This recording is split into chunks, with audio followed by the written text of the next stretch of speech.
straight. I mean, the Chinese are flying fighter aircraft into the Taiwanese airspace. He needs to show strength. Doesn't need to coordinate anything with Xi Jinping. There's this great fear that we're going to force people into an alliance, Russia and China into some axis, but they're already there. They're already cooperating. And so as far as I'm concerned, the president just needs to show strength, and he's failing to do so. So in the lead up, just hours before, as we knew these forces were amassed and we had every indication that Putin was going to move forward across the Ukrainian borders, former Secretary of State, now climate envoy John Kerry, sat down with the BBC, and this is what he talked about being his primary concern. And so I hope President Putin will help us to stay on track with respect to what we need to do for the climate. Jason? Yeah, he's worried about emissions. The same John Kerry who will take a private aircraft wherever he wants to go, he's out there talking about climate change. And I got to tell you, if you live in Kiev right now and you got Russians knocking on your door with guns and tanks and missiles, I don't think climate change is at the top of your list. I really don't. I think John Kerry is an absolute joke. I don't think he's doing anything to help resolve and solve the problem.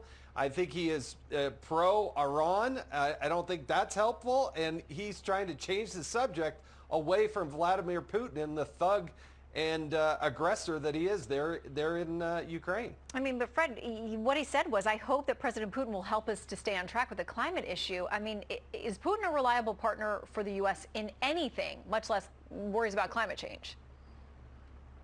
Well, Kerry also said he didn't want the Ukraine-Russia dispute to distract from climate change.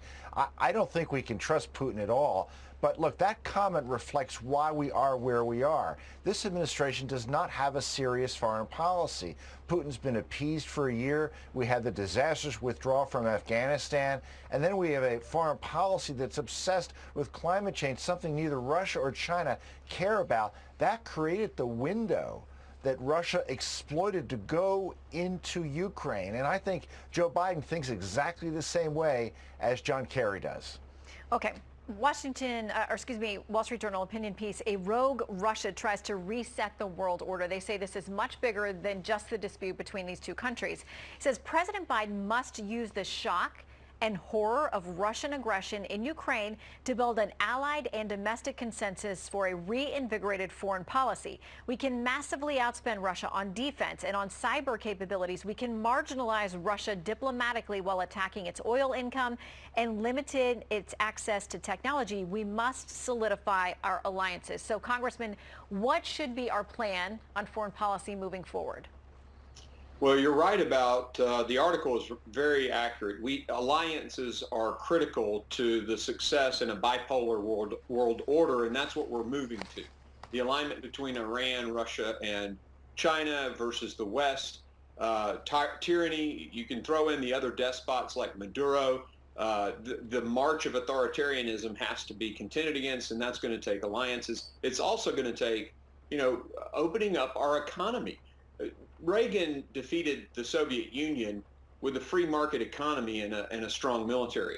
Right now, we've handicapped our energy sector, and the lockdowns from COVID have shut down our economy. So, I mean, we need to just go full bore on our economy, make these alliances, build up our military. The tension is there. The alignment is there. We can't deny it. I want to touch again on some of these polls that we have on how the American people think that this president is handling this crisis, whether or not he's a strong leader. Fox News poll, is Joe Biden a strong leader? 36% say yes, 61% say no. Jason, there are innumerable domestic and foreign policy issues for this president. He's somebody who campaigned on being a foreign policy expert, and yet we see he's upside down on that number too. When people are asked how he's doing on foreign policy, 38% say they approve, 58% say disapprove. He's underwater by 20 points, and that was one of his main selling points as a longtime statesman and senator and somebody who has been around and made these decisions as vice president as well. Yeah, who are these 38% who think he's actually doing a good job? I mean, he's out there telegraphing to our enemies what he won't do. He's not attacking and going after the United Nations. Talk about feckless. The UN Security Council is chaired by Russia? Are you kidding me? How come Joe Biden isn't out there leading the charge to have some serious reforms or just get out of the United Nations? They were absolutely, totally absent in helping to prevent this and deal with it today. What can Joe Biden possibly point to? He won't go after Putin personally and with sanctions. He had a spokesperson go up at the White House microphone and say, we're going to do nothing to disrupt the distribution of Russian oil.